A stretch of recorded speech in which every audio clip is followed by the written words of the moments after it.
Oi galera, tudo bem? Nós vamos então, vídeo novo aí para vocês, nós vamos trabalhar dissertação argumentativa, gênero textual, muito frequente em vestibulares, em provas aí, vestibulinhos, tá? É um dos gêneros textuais mais solicitados e, obviamente, é um dos que acabam engessando o jeito do aluno escrever, tá? Apesar de que a dissertação argumentativa, ela depende muito do conhecimento prévio do aluno sobre determinados assuntos. Então, aquele aluno que não tem o hábito de ler ou de se inteirar sobre assuntos aí, notícias, etc., vai ter um pouco de dificuldade para escrever a dissertação argumentativa, porque ela trabalha na base de que você precisa entender o assunto, ter uma opinião formada sobre ele e, inclusive, pensar numa proposta de solução para esse problema, tá? Então, ele é um texto um pouco mais trabalhoso, é um texto que desenvolve muito a capacidade crítica, por isso que é um dos mais solicitados. Eu vou, durante a explicação aqui, vocês vão ver que eu coloquei algumas pontuações de características, eu coloquei algumas coisas que devem ser evitadas a todo custo na dissertação argumentativa e a estrutura textual, tá?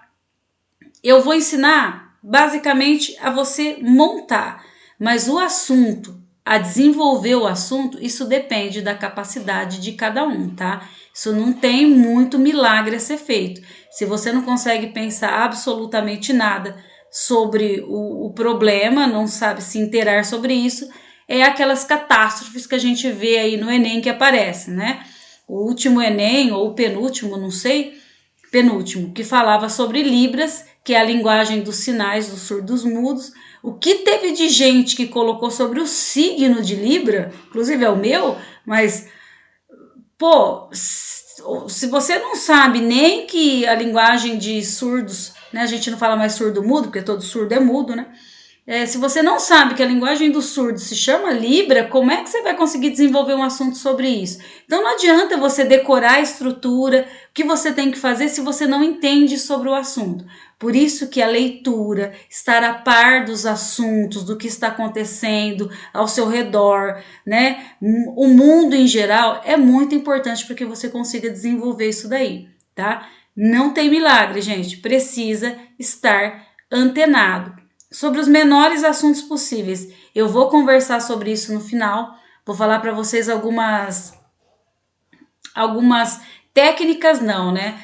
O que costuma cair mais em Enem? O que costuma cair mais nos outros vestibulares? Eles seguem uma tendência de tema, porque o problema, obviamente, para vocês vai ser o tema, porque vocês não sabem ainda, então não tem como estudar sobre isso antes, tá? Então, qual que é geralmente a linha de raciocínio que segue os vestibulares? Eles têm, tá? Eles têm aí uma linha de raciocínio para isso. Vamos começar então? Dissertação argumentativa, gêneros textuais. Falarei sobre outros gêneros, tá? Vou começar com esse daqui, porque esse é o principal para ser trabalhado em vestibular. Vamos lá? Características. Primeira coisa que eu tenho que pensar: como é que eu vou escrever esse texto? É um texto que, por mais que a pessoa fale assim, mas é de argumentação, então eu posso dar a minha opinião. Sim, na verdade é para isso o texto. Só que cuidado com eu vou dar minha opinião e querer usar a primeira pessoa do singular. Eu. Evitem. Evitem não. Não usem mesmo, tá? Não é nem evitar, é não usar mesmo. Um texto formal, dissertativo, ele se escreve em terceira pessoa ou no impessoal. Terceira pessoa é ele ou ela. Impessoal são os verbos que têm a partícula C depois. Exemplo, em terceira pessoa. Vou escrever um texto em primeira pessoa, então eu estou falando sobre crise econômica. Eu falo, a crise econômica é algo que tem um predomínio muito grande na história do Brasil. Percebam que eu usei a crise, ela, do Brasil, ele. Eu nenhuma hora eu escrevo em primeira pessoa eu. Nem quando eu vou dar minha opinião. Eu posso dar minha opinião justamente assim.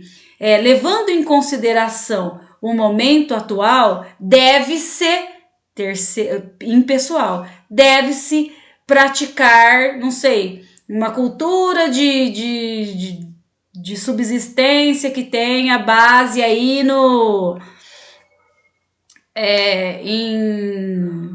sei lá, em qualquer procedimento. Eu tô pensando aqui mais ou menos só para vocês entenderem, tá?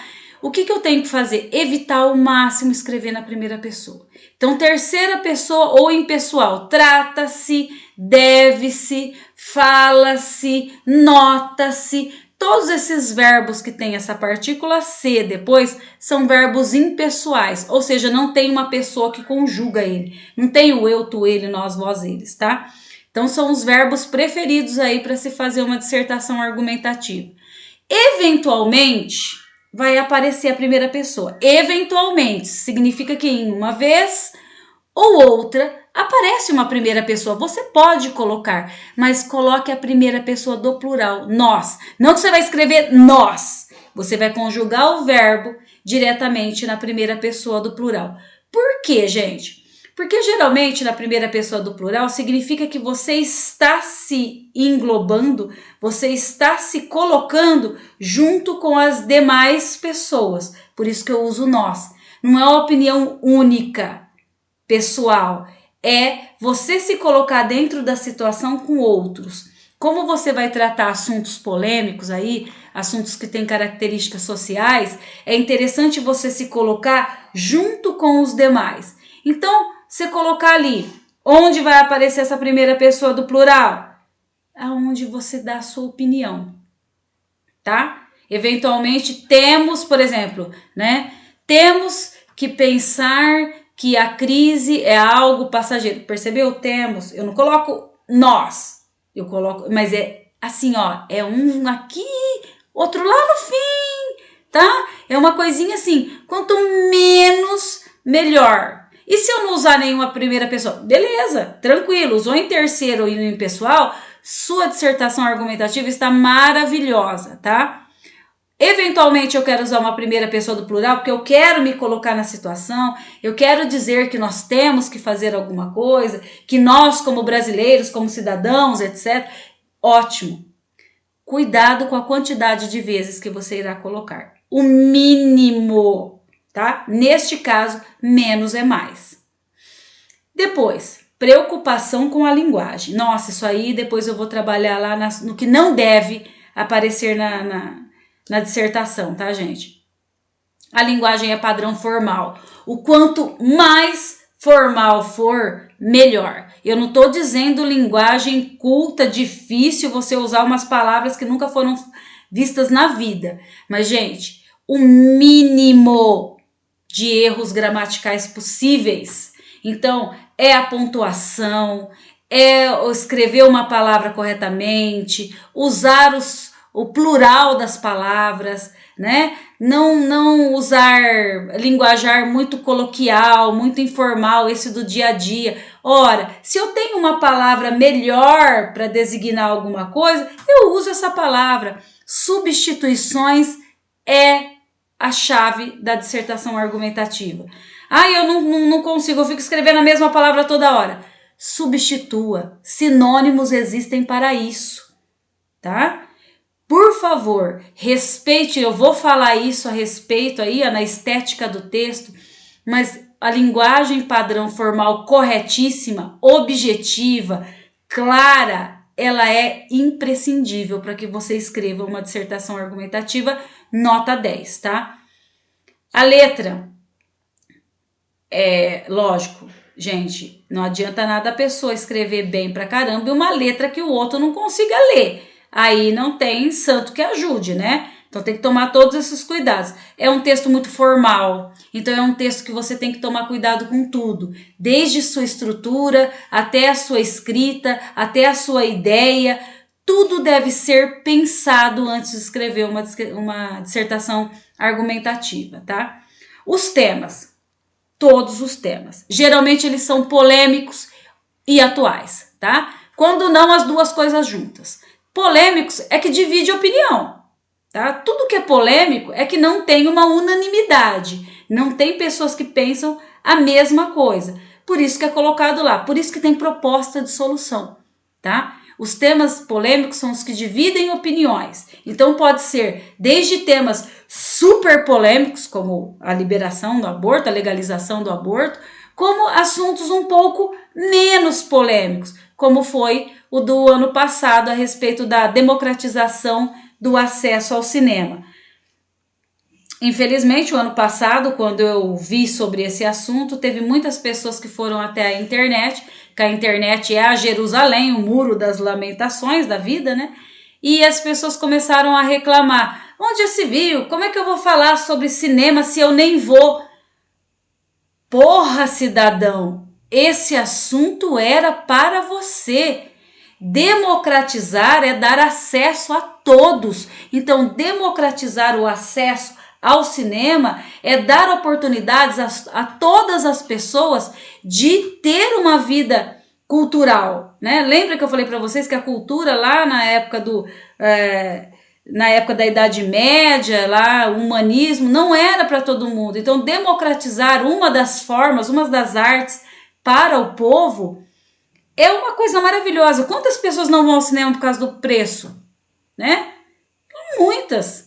Tem aí, ó, eu sei porque eu dou aula para 9º ano, colegial, quando sai aqueles filmes dos Vingadores, tudo, eles querem ir. O pai tem condição de deixar 2, 3 filhos? Eles não tem. Então não é democrático o cinema, né? Muita gente quer, mas não pode. Então às vezes tem gente que fala assim, mas esse tema não é polêmico. Como não? Né? A falta de democratização a uma vida cultural, a falta de você poder ter este lazer, esse regozijo da alma, como diria, né, Platão, essa profundidade em pensar, em refletir sobre temas, ou temas atuais, tá? É muito comum assim, vira e mexe, o Enem, principalmente, o Enem, um ano ele fala sobre um assunto mais subjetivo, que você tem que pensar mais, em que você se engloba, um assunto mais reflexivo. E aí, o outro ano ele vai lá e coloca um assunto bem pauleira, bem atual, bem polêmico, né? Temas políticos dificilmente cairão. Lembrando que quem faz o Enem é o MEC.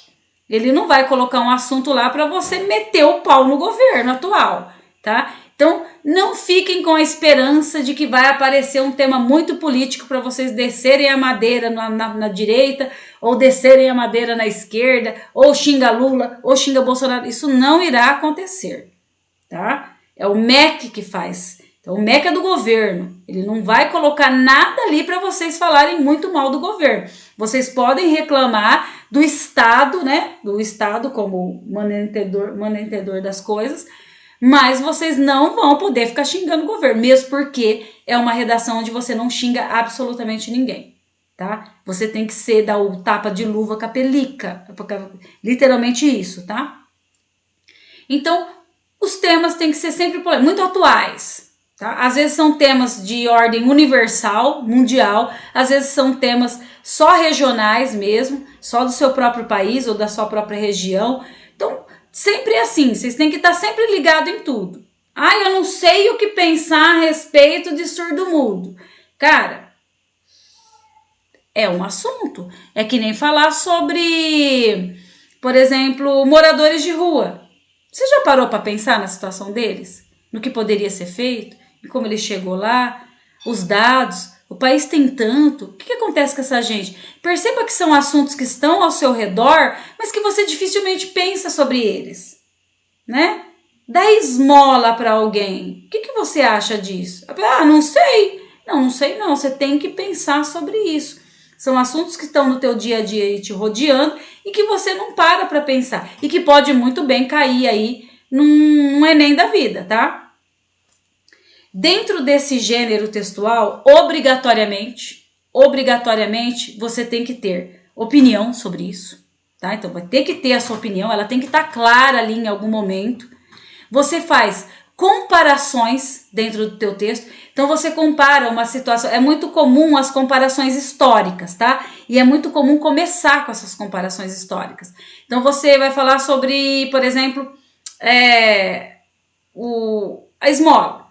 Moradores de rua. Então você compara aí com a antiguidade, que sempre existiram pessoas que viveram à margem da sociedade, sempre existiu a desigualdade social, né? Então você pode comparar com outras épocas em que havia menos ou mais, com outros países, né? Que tem um número maior ou menor, que conseguiu conter isso daí ou não, tá?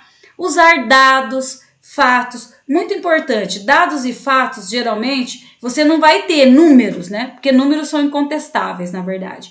Mas, às vezes, os seus textos de apoio, vou falar sobre eles daqui a pouquinho, seus textos de apoio trazem alguns números. Você pode usar, tá? Números que trouxeram, então tem um gráfico ali do Datafolha indicando tal. Você pode usar aqueles números como sua fonte. Por quê? Números são incontestáveis e são pesquisas, podem ser usados por qualquer um. Exemplos, é muito bom usar exemplos do que está acontecendo, tá? De repente você está falando a sua opinião sobre isso, que você acha certo ou errado, e aí você exemplifica com alguma coisa, né? Com alguma situação que você viu, televisão, internet, você exemplifica. Lembrando que sempre tem que descrever corretamente, tá? E as citações? As citações, quem já assistiu ou leu alguma coisa a respeito de redações nota 1000, vocês vão ver que a base de uma redação nota 1000 é citar. Citações é quando você retira trechos que outra pessoa falou, que outra pessoa escreveu. Então você sabe, você conhece estudiosos, críticos daquele assunto, que tem uma citação, uma frase, um trecho que cabe exatamente com o que você está falando ali. É mais difícil? É. A pessoa precisa ter muita leitura. A pessoa precisa ter muita leitura, muito conhecimento, tá? Para ela citar um determinado filósofo, um determinado autor, um determinado crítico ali dentro da sua redação. Mas é de muitíssimo bom tom que tenha essa citação dentro, tá? É obrigatório? Não. Não é obrigatório. Mas se você tiver, que aumenta a sua nota, aumenta, gente, tá? Outra coisa, outra característica, toda dissertação argumentativa, tirando umas ou outras, por exemplo, se eu não me engano, eu não sei se é da Unesp, que não pede proposta de intervenção, mas ele deixa claro, tá? A proposta de redação já deixa bem claro que não precisa colocar uma proposta de solução ou de intervenção. Somente neste caso você não vai pôr a proposta, mas o que você vai colocar no lugar? Uma reflexão sobre o assunto. Meus caros, não é porque não tem pedido a proposta de solução que você não vai escrever absolutamente nada. Sinto lhes informar que isso não procede, tá? Ou você vai colocar sua proposta de solução, que se chama proposta de intervenção social, vai estar escrito assim, mas vocês sabem que é proposta de solução. Ou vocês irão fazer uma reflexão sobre o assunto. Refletir é pensar sobre aquele assunto, né? Discutir sobre aquele assunto. Pensar, discutir, achar uma solução muitas vezes. Percebo que nem está tão fora assim um do outro, né? Óbvio, quando você vai apresentar uma solução, precisa ser uma solução viável, tá? Não é porque eu tô com problema no sistema educacional brasileiro que eu vou falar que o mesmo método que usou lá na Finlândia vai dar certo aqui. A Finlândia é o primeiro país do mundo em educação. Obviamente que o que eles adotam lá não dá certo aqui. Primeiro por conta do tamanho do lugar. Finlândia é assim, Brasil é assim. Então, já em proporções já estamos aí perdendo, tá? Perdendo assim, né, gente? Porque quanto menor, mais fácil de trabalhar, mais fácil de gerir, etc. Quanto maior o país, mais gente, mais problemas, mais difícil é, né? Nesse termo que eu falei em perder. Então não dá para eu fazer umas comparações assim muito sem noção. Eu tenho que usar algumas coisas que realmente eu sei que vão funcionar, que são possíveis, que são viáveis de serem feitas no país, tá? Com o material que eu tenho, com o público que eu tenho, né? Com os governantes que eu tenho, o que dá para ser feito, tá? Depois, o limite, 30 linhas. Quero escrever mais? Não pode. São 30 linhas, é um quadrado com 30 linhas. Se você opta por usar o título, já vou falar do título que está aqui embaixo, o título é opcional. Desconta ponto você não colocar? Não desconta absolutamente nada. mas se você colocar um título bom, conta ponto. Então, fica a critério do aluno. De repente você tá com um puta título legal na cabeça, vou colocar porque eu acho que tá... Coloca. Porque ele não vai tirar seu ponto. Se o título estiver muito ruim, não tira nada, tá? É como se não tivesse. Mas se o título estiver bom, ele acrescenta ponto na sua nota. Então é interessante você colocar o título. O limite máximo de 30 linhas, ia falar sobre isso. Quando você coloca o título, você já tem que entender que você só vai ter 29 linhas para escrever. Para quem tem assunto, para quem escreve bem dissertação, 29 linhas é pouco, tá? É pouco. 30 linhas, uma linha a mais, que o título é uma linha a mais só, não faz muita diferença. Mas é pouco, tá? Se você tem opinião, se você tem comparações para fazer e tal, você vai ver que é pouco. Então você tem que pensar, por isso que existe o rascunho, para você colocar as ideias ali, para você escrever tudo e depois você vir adaptando dentro daquele espaço apertado que você tem para escrever. Menos de 20 linhas, não perde nem tempo de escrever, gente. Por favor. Eu sei que no Enem está escrito que de 12 linhas para menos, a redação é zerada. Eles nem leem, tá? De 12 linhas para menos, é zerada a redação. Então, eles corrigem de 13 para cima. Eles vão. Mas o cara vai olhar com uma má vontade que vocês não fazem ideia. O cara olha a tua redação, tem metade da redação escrita, que são 15 linhas. Sinceramente, ele vai ler com um pouco caso aquilo, que a chance de você tirar menos um é muito grande, tá? Então, tentem escrever mais de 20, sempre. Um texto bom, gente, vai ter entre 20 e 30 linhas, tá? Uma média, 25, 28 linhas, geralmente são os textos. As redações nota 1000 são as redações que tem todas as linhas preenchidas para vocês terem uma ideia, tá? Vocês podem procurar aí na internet, redações nota 1000 do Enem, Unicamp, qualquer coisa aí. Vocês vão ver que a pessoa usa tudo, tá? Então, mas é porque da nota? Não, porque às vezes a pessoa tem uma letra pequena, né? Uma letra pequenininha vai dar ali menos, mas uma letra pequenininha e dá 15 linhas, aí tá demais, né, gente? Aí tá fora do normal.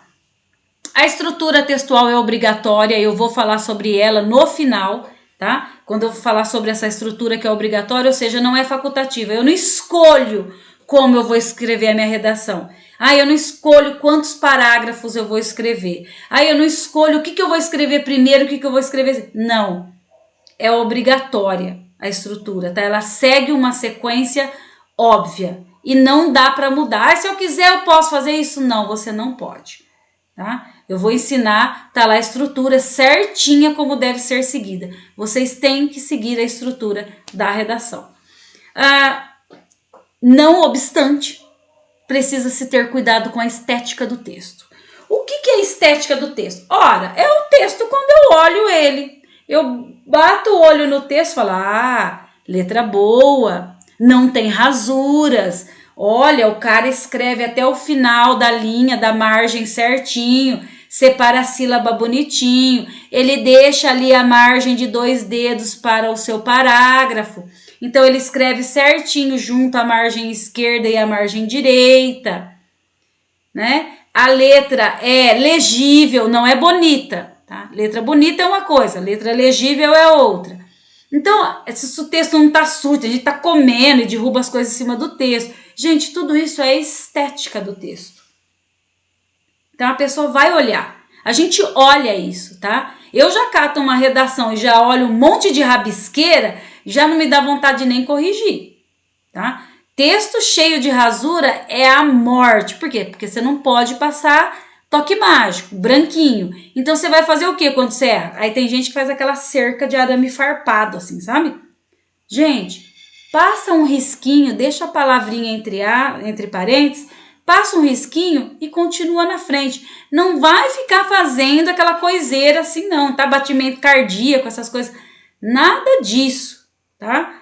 Evita chamar atenção para alguma coisa ali, um erro, principalmente dentro da tua redação.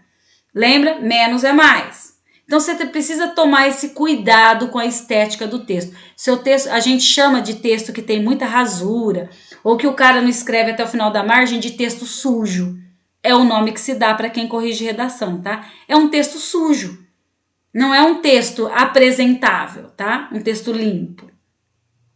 O título eu falei já para vocês, título opcional, né? A gente vai tratar disso aí na hora que eu estiver falando sobre a estrutura do texto.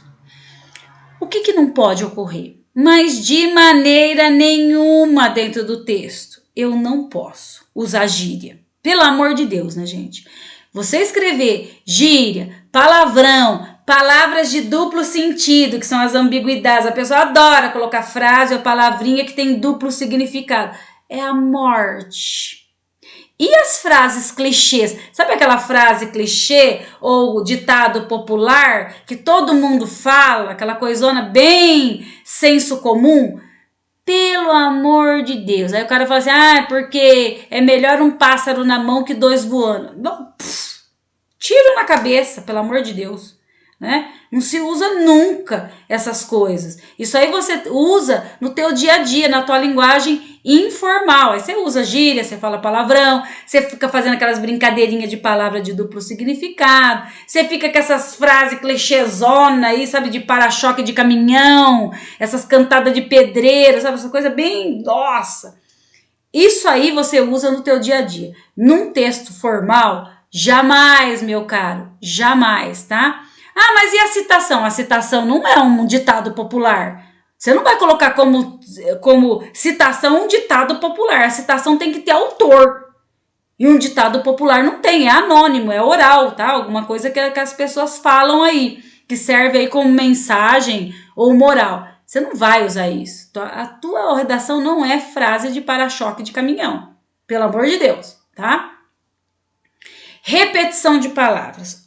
Mas isso é a morte. O aluno escreve a mesma palavra 500 vezes, como se só existisse aquela palavra para denominar aquilo.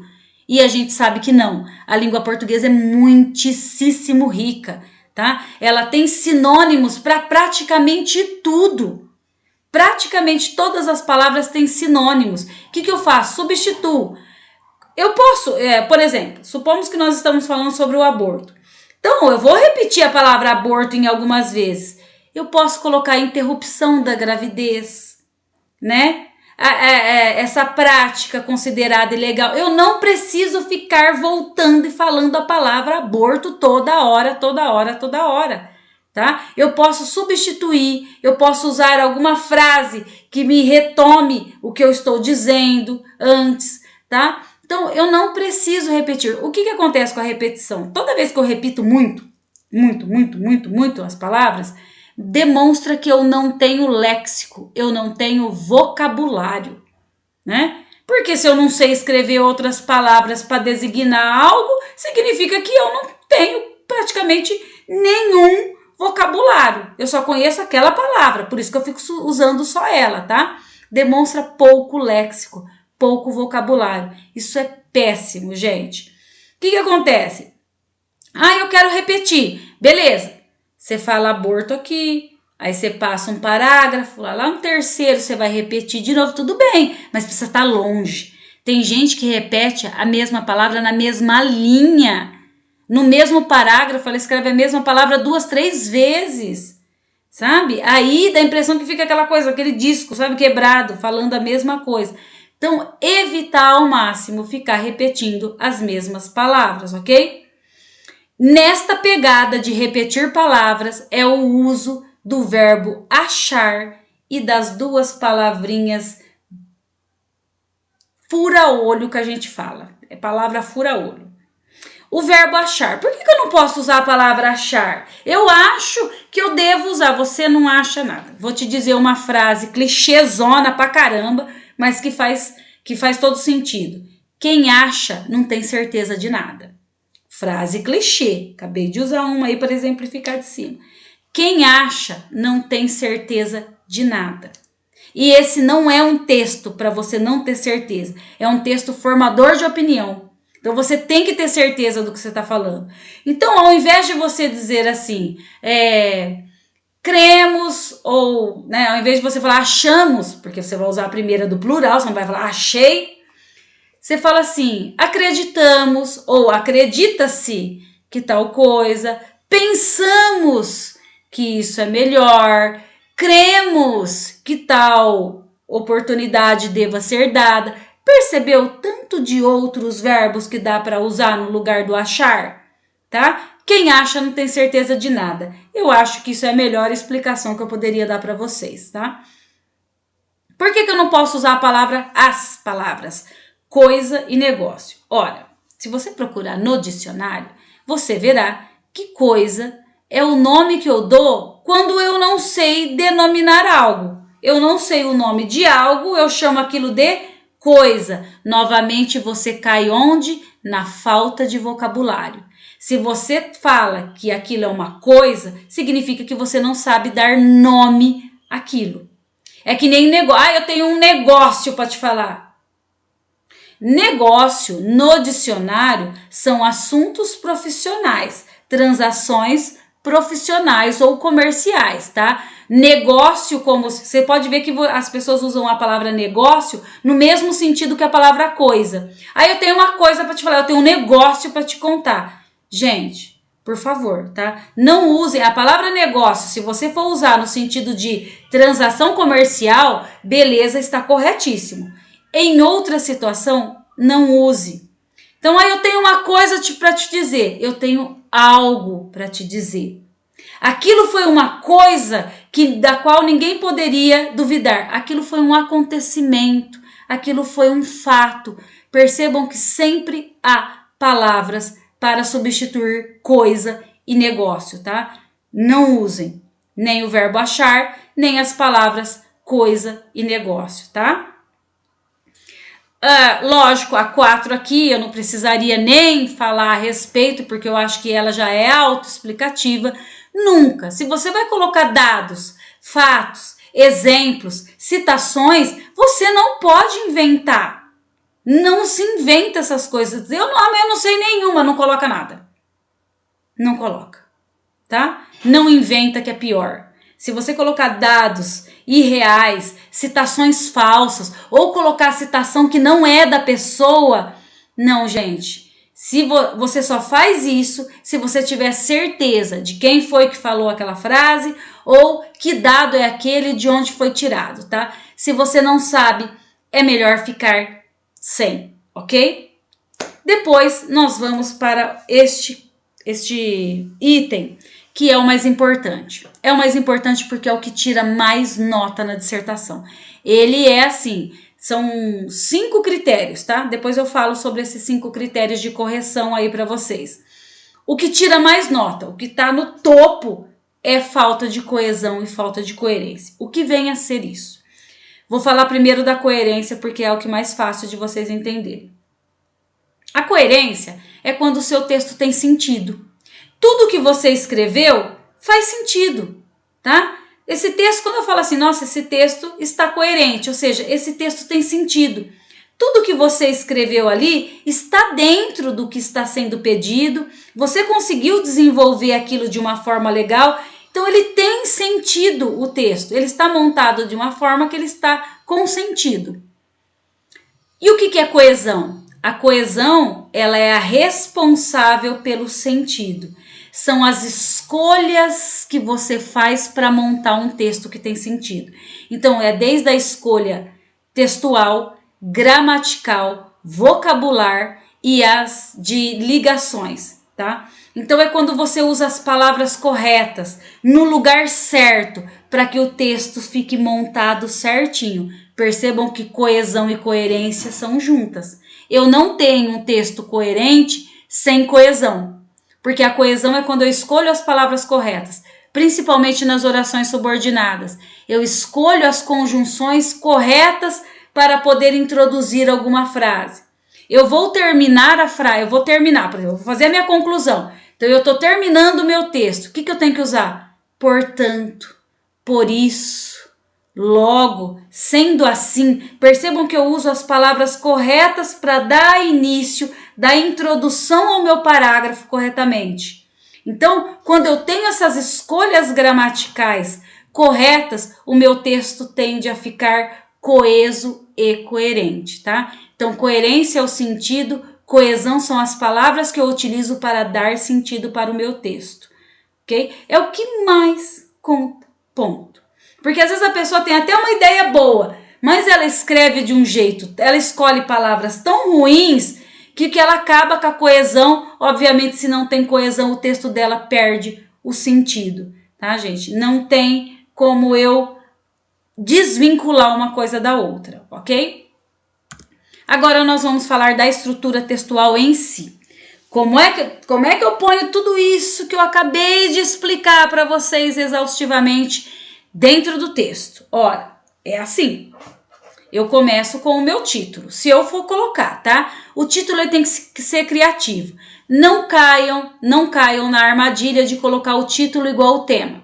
Às vezes o tema é a legalização do aborto. Eu vou lá e coloco o quê? A legalização do aborto. O tema é a desigualdade social no país. Qual que é o meu título? A desigualdade social no país. Não façam isso. Não tem título? Deixa eu sair, tá? Tranquilinho. Depois eu venho aqui para a parte da introdução. Qual que é a estrutura obrigatória? O seu texto, obrigatoriamente, tá? Tem que ter ou 3 ou 4 parágrafos. 4 parágrafos é o texto fechadinho, lindão da dissertação argumentativa, tá? Então, tendo 4 parágrafos, você consegue dar aquela acertada em todos as partes, ok? Deixa eu dar só uma... Peraí. Voltei, gente, aí só dei uma parada que eu tive que consertar um negócio aqui, tá? Então, vamos lá. Então, o título, já falei a respeito, tem que ser um título criativo e nós vamos aí para o primeiro parágrafo. O primeiro parágrafo se chama introdução, tá? Então, no primeiro parágrafo, você de forma alguma começa dando a sua opinião, tá? Não é isso que o parágrafo pede. Porque o primeiro parágrafo pede para você apresentar o assunto. Sobre o que você está falando? Você consegue falar sobre o assunto? Você consegue descrevê-lo? Tá? Então, o primeiro parágrafo, geralmente você começa apresentando o assunto. Sobre o que é que você está falando? Algumas técnicas, tá? Algumas técnicas dizem que você pode começar o primeiro parágrafo fazendo a comparação histórica. Então, você começa falando de alguma época histórica e aí você introduz o assunto no meio. Isso é muito comum, tá? Só que cuidado, quando você começa com a comparação histórica, lá no final você tem que voltar nela novamente. Por exemplo, se nós estivéssemos falando a respeito da demarcação de terras indígenas, eu poderia começar falando que quando o Brasil foi descoberto, os índios ocupavam tantos... Eu já começo falando de alguma coisa histórica. E aí eu falo que hoje em dia os índios perderam cada vez mais território, tal. Então eu apresentei o assunto fazendo uma comparação histórica, tá? É muito comum e funciona bem. Fica legal, significa que você sabe aí contexto histórico, que você consegue fazer esse paralelo entre os assuntos aí, tá? Geralmente, vocês têm que pensar assim, que como a estética do texto conta, eu tenho que pensar em parágrafos mais ou menos parecidos. Eu não estou dizendo que idênticos, tá? Então, se eu vou escrever o primeiro parágrafo com 5, o segundo e o terceiro, 6, 7, o último parágrafo com 6. Então, mais ou menos, tem que ficar harmônico o negócio, tá? Eu não posso fazer um parágrafo, a introdução com 2 linhas e o desenvolvimento com 11. E aí eu venho com a conclusão com 5. Fica muito ruim, tá? Geralmente você tem que fazer isso, você tem que ter uma harmonia textual. Sim, além de tudo, você tem que pensar na harmonia textual, tá bom? Então, você vai apresentar o assunto. Seu primeiro parágrafo, você vai falar sobre o assunto, sem dar a sua opinião. Você vai discorrer sobre o assunto, falar sobre ele, tudo o que você sabe, fazendo até comparações históricas, inclusive, tá? O desenvolvimento, este sim, é o parágrafo maior. Tem gente que faz em um parágrafo o desenvolvimento. Geralmente são pessoas que escrevem menos, tá? São textos menores, aí a pessoa costuma fazer um parágrafo só. O desenvolvimento, o fodão, geralmente é dividido em 2, tá?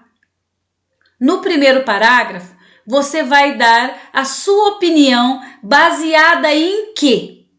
Tá? Então eu penso sobre isso como? Por quê? O que me levou a pensar nisso? Então você vai dar a sua opinião no segundo parágrafo. O terceiro, você vai apresentar os dados, os fatos, as citações, os exemplos, tá? Então, geralmente, por isso que é desenvolvido em dois, senão fica muito grande. Se eu der minha opinião, em que eu me baseei, e ainda vou apresentar opinião, dados, fatos, porque tem gente que tem tudo, gente. Tem dado, tem exemplo, tem fato, tem comparação, tem citações. Se ela for colocar tudo isso num parágrafo só, ele fica gigantesco. Então, o bom senso me diz, né, a estética correta do texto, que eu divida em 2 parágrafos aí, tá? Ah, mas e se eu quiser trocar, colocar primeiro os dados, opinião e depois a minha opinião? Pode, tá? Mas cuidado aí com essa troca. Ele tem que ficar o quê? Coerente. A coerência me diz que eu apresento o assunto, opino sobre ele e falo por quê e dou aí opiniões, dados, exemplos que vão reforçar a minha opinião. Não é isso que eu faço? Ou eu primeiro dou os dados e depois eu dou minha opinião? Geralmente quando eu vou usar dados, exemplos e comparações, é para reforçar o que eu disse antes, a minha opinião, tá? Por isso que ele vem depois. Tem gente que consegue fazer trocado? Tem, mas precisa ter uma técnica aí, tá? Que não vem ao caso agora. Vocês façam o jeito mais simples que sempre dá certo. E aí o meu terceiro parágrafo e último é o que eu vou apresentar a minha proposta de intervenção, a minha proposta de solução. Supomos, o assunto é o aborto. Vou falar desse assunto porque acho muito difícil ele cair, tá? Porque envolve temática religiosa, bancadas aí do governo. Não sei se é um assunto que vai acabar caindo alguma hora aí. Se você acha que o aborto, a legalização, né, não é o aborto em si, né, a legalização do aborto até 3 meses, vocês sabem disso, porque a pessoa quando ela pensa em legalização do aborto, ela pensa assim que a mulher vai estar de 9 meses e pode ir lá e tirar. Pelo amor de Deus, tem que ser muito otário para pensar ou muito desinformado para pensar que é isso, né? A legalização do aborto é uma proposta, é um projeto que está lá na Câmara para ser votado, em que as pessoas, as mulheres, tá? Então, que não queiram levar adiante a gravidez, elas têm até o 1º trimestre, ou seja, até o 3º mês para interromper essa gravidez. Obviamente, elas terão acompanhamento psicológico, tudo, para que elas repensem isso que ela vai fazer ou não. Mas é um direito que ela tem. Tá? Porque muitas aí a gente pode taxar as pessoas, mas a gente tem que pensar que às vezes a pessoa tá grávida, mas ela não tem condições de sustentar aquela criança. Ela foi abandonada, porque o pai da criança, porque a criança não se faz sozinha, né? Abandonou. Às vezes ela já tem um monte de filho, tá? Então, antes da gente xingar a mulher que vai tirar, a gente tem que ver quem que proporcionou esse cenário para ela fazer isso. Algumas vão fazer por livre e espontânea vontade? Óbvio que sim. Eu não estou defendendo ninguém, tá? Mas eu acho que julgar também não dá. A gente só pode julgar quando a gente está no lugar da pessoa, né? Se você não tá, você não tem o direito de abrir a boca. Cada um sabe o que é melhor para si. Então, lógico, que eu sou uma pessoa que eu defendo isso, porque eu acho que a pessoa tem que ter liberdade. A culpa é dela, o pecado é dela. Então, para que a gente vai se meter nisso, né? Se eu acredito que há pecado, eu não acredito que eu sou agnóstico. Então, se eu acredito que existe pecado, é ela que vai pagar. Se eu acredito que existe uma culpa, que ela vai carregar uma culpa a vida inteira, quem vai carregar? É ela também. Então, eu não sei por que eu tenho que ficar me metendo no meio do assunto. Enfim, gente, né? Eu só dei minha opinião aqui, mas não serve serve só para mim, a minha opinião, tá? Falei sobre isso só pra gente pensar a respeito.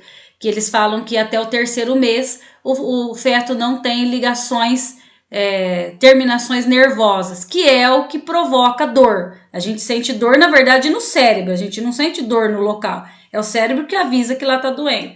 Então, ela não tem ainda esse conjunto de terminações nervosas, então o feto não sentiria dor. Tá? Quem vai sentir dor é a mulher aí e etc. Uma série de dores depois. Então, é um projeto que fala sobre isso. Então, supomos que eu sou favorável a isso. Mas eu sei que tem um monte de gente que é contra. Então eu tenho que apresentar uma proposta para esse problema, né? Então, se eu sou favorável, mas tem muita gente que é contra, o que eu poderia propor para que as pessoas entendam que isso seria a melhor alternativa? Ou não, eu sou extremamente contra, para mim isso não existe, não pode, nunca, é uma vida, etc, etc, etc. Tá? Eu tenho que apresentar uma proposta para quê? Para essas pessoas que querem que legalize o aborto, para elas entenderem que não pode. Então, de qualquer forma, eu tenho que apresentar uma proposta de solução para isso, tá? Uma proposta de solução viável. Inclusive, essa do aborto eu posso pensar em várias comparações em vários países que adotaram ou não, tá? Que tiveram o mesmo tipo de discussão e adotaram e deu certo, alguns adotaram e deu errado, lembrando, os povos são diferentes, né? Então a gente pode tirar o quê? Eu posso tirar a ideia, mas quando eu implantar no meu país, dependendo das pessoas, do Estado, de quem governa, vai ter aí uma reação diferente, tá? Nem sempre vai acabar acontecendo a mesma coisa. Então eu tenho que pensar muito nisso, eu tenho que pensar muito na minha proposta de solução. Às vezes eu não tenho proposta nenhuma. Por exemplo, se eu vou falar sobre... Mas todas as coisas deveriam ter, tá? Vou falar sobre o coronavírus. Então, supomos lá que o texto vem, é muito, pode ser que apareça sobre essas pandemias, né? Que foi uma coisa que mudou o cenário aí, mundial. Pode ser que venha falar da pandemia. Eu vou ficar xingando o Bolsonaro? Pelo amor de Deus, gente. Por mais que vocês queiram, não fica xingando o governante. Porque não é isso a proposta do texto. Não é essa a função da dissertação argumentativa. Tá? Você não... Xingar o outro não vai resolver o problema. É isso que vocês têm que entender. Xingar uma pessoa, colocar uma pessoa lá como mártir, como Cristo, xingar ela e achar que ela é culpada de tudo, não vai resolver o problema. A dissertação argumentativa pede para que você saiba sobre o assunto, que você tenha uma opinião formada sobre o assunto, não sobre as pessoas, tá? Que você tenha uma opinião formada sobre aquele assunto, inclusive que você saiba fazer comparações, dar exemplos e tudo, e que você tenha uma proposta para aquele problema. Percebam que em momento nenhum eu falo de pessoa, tá? Eu posso citar os governantes? Sim. Eu posso falar que os governantes devem tomar tal atitude no sentido de controlar, etc. Não xingar o que está acontecendo, porque não adianta eu ficar chutando o cachorro morto, tá? É bem isso. Outra frase clichê de efeito aqui que eu estou usando com vocês. Então não adianta. Eu tenho que pensar. O texto pede para que eu pense, não que eu fique xingando ninguém. Ok? Porque a maioria das redações que são zeradas é porque elas caminham para esse viés. Ela começa a querer xingar e começa a falar Lula livre e Bolsonaro vai tomar não sei aonde.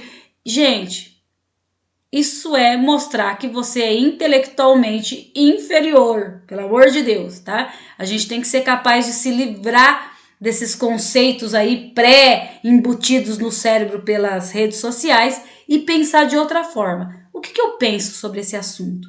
Qual seria a melhor solução para isso? O que eu sei desse assunto e não dessa pessoa, desse político, tá?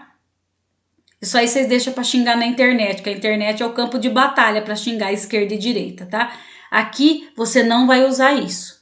Nunca, ok? Terminando o seu texto, você precisa colocar uma proposta viável. Não precisa colocar isso, tá? Você começa com, portanto, dado ao cenário apresentado, a melhor alternativa seria tal.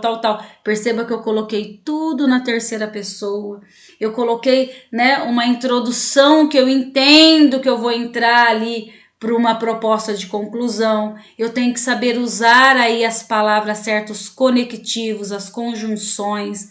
Eu tenho que entender que mas significa que eu vou escrever algo contrário ao que eu estou dizendo, mas, porém, contudo, entretanto, todavia. Olha quantos conectivos de situações opostas eu posso utilizar, tá? Toda vez que eu usar uma dessas que eu falei para vocês, significa que eu vou dizer o contrário do que eu estava dizendo antes. Isso é coesão, é eu escolher corretamente as palavras para iniciar os meus parágrafos, ok?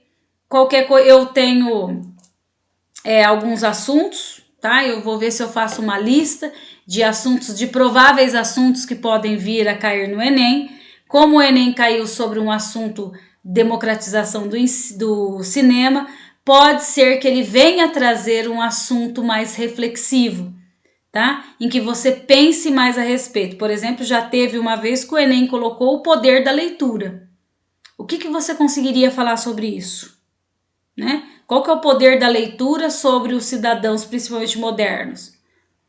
O Enem já falou a respeito da massificação da internet na vida das pessoas, né? A exposição em excesso que a pessoa tem com a internet. É um assunto para ser refletido. Tá? Falou lá sobre as crianças que são constantemente aí colocadas para aparecer, para terem atitudes adultas. Até hoje não caiu sobre a crise hídrica, tá? Não se fala sobre isso. Todas as vezes que tentaram falar sobre isso, parou.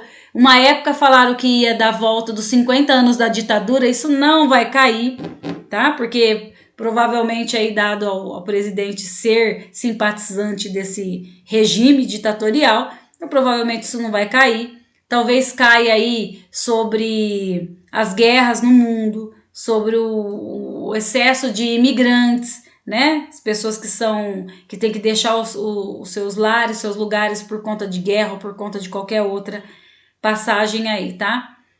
O que eu indico, gente?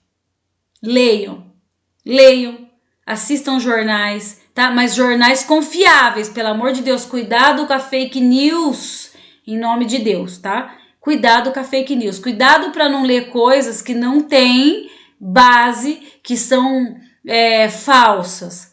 Isso daí é a pior coisa que pode acontecer, e na internet é o que mais tem. Então você procura sempre sites confiáveis de notícia, dá uma lida, nem que for por cima, porque se cair aquele assunto, pelo menos você sabe o que pensar, você não vai ser pego tão de surpresa, tá? Então tenta ficar sempre aí ligado no que pode acontecer, no que está acontecendo, no que estão falando. Tente olhar pessoas que são especialistas no assunto para que você possa usar de citação, tá? Filósofos, os antigos, os gregos aí, sempre ótimas referências, tá? E é isso. Espero aí que o Enem tenha uma dissertação argumentativa com um tema bacana para vocês poderem trabalhar. A questão da indígena no Brasil é muito provável que possa cair, tá? Porque eles estão perdendo muito território. É uma questão, uma herança, vou dizer, né? Uma herança portuguesa, esse negócio de ficar tirando da terra e diminuindo o poder deles.